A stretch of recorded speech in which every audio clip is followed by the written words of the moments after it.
All right, guys, so here we are. We are on part 2 on how to break down your deers.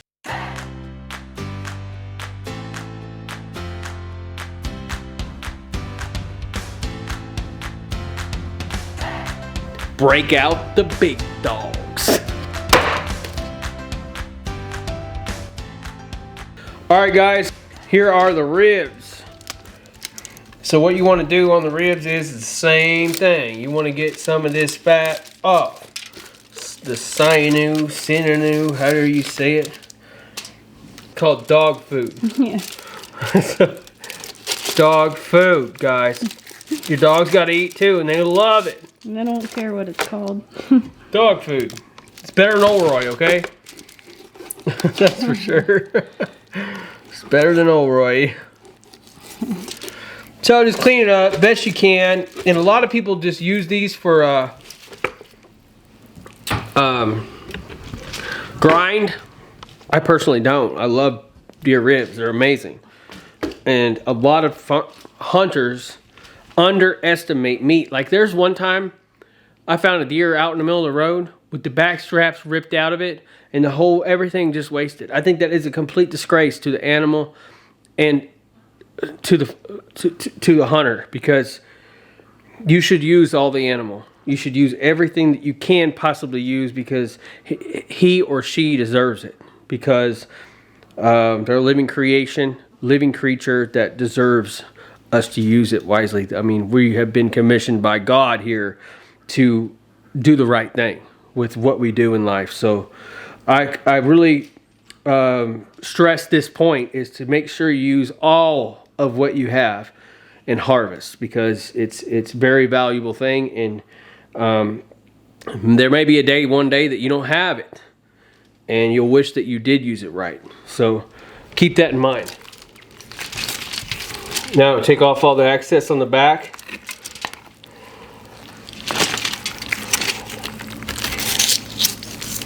Just like that, more dog food.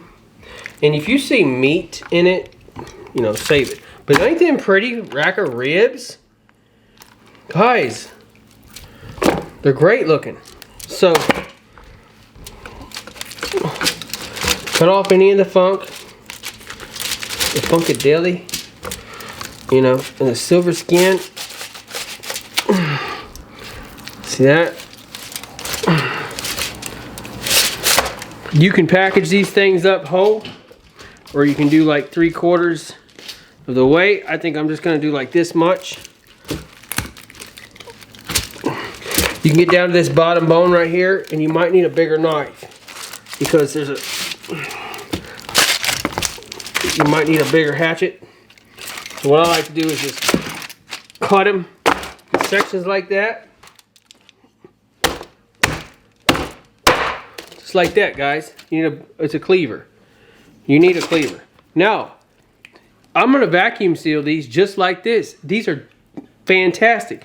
Now, here's what you also want to do when you go to cook any kind of ribs. See this skin on the back? Now, either you can take all this off, just like pork ribs, this membrane. If you get it with a fork, see,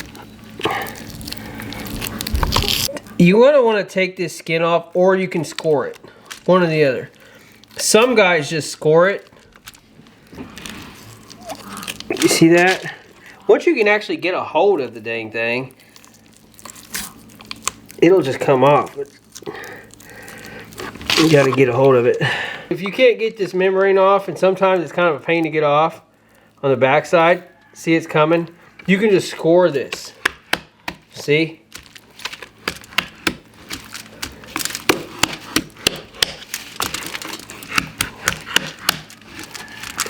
I recommend just scoring it in different directions, like crossways.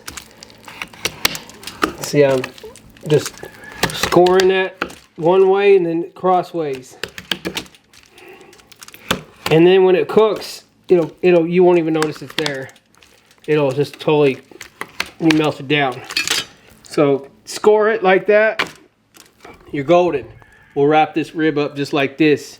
You can put that in a slow cooker, and it's very, very delicious. if you roast this in a roasting pan with just some vegetables. It's phenomenal. So that's how you want to do a ribs. Or if say you don't want to do the ribs like this and you want to save them for grind meat, cut your ribs in half like that.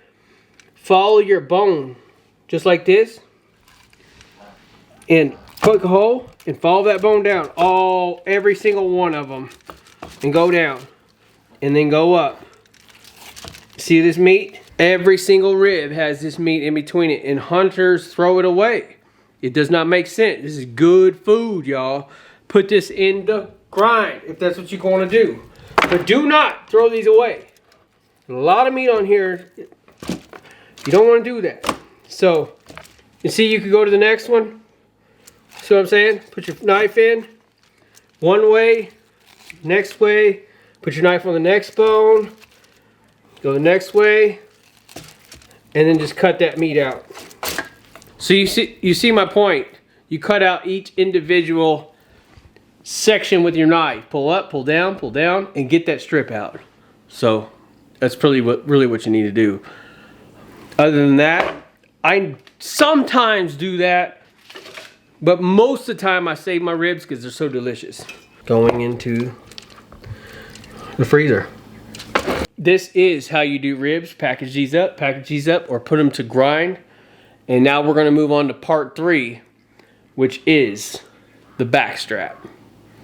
Stay tuned and see us on the next video for part 3. See this, there's a membrane, wants to pull up. That's how my forks get bent every year. Oh God, don't bend your wife's forks. Sometimes you need pliers. Get you some freaking pliers and just yank on the freaking thing, guys. It ain't working. I recommend just scoring it.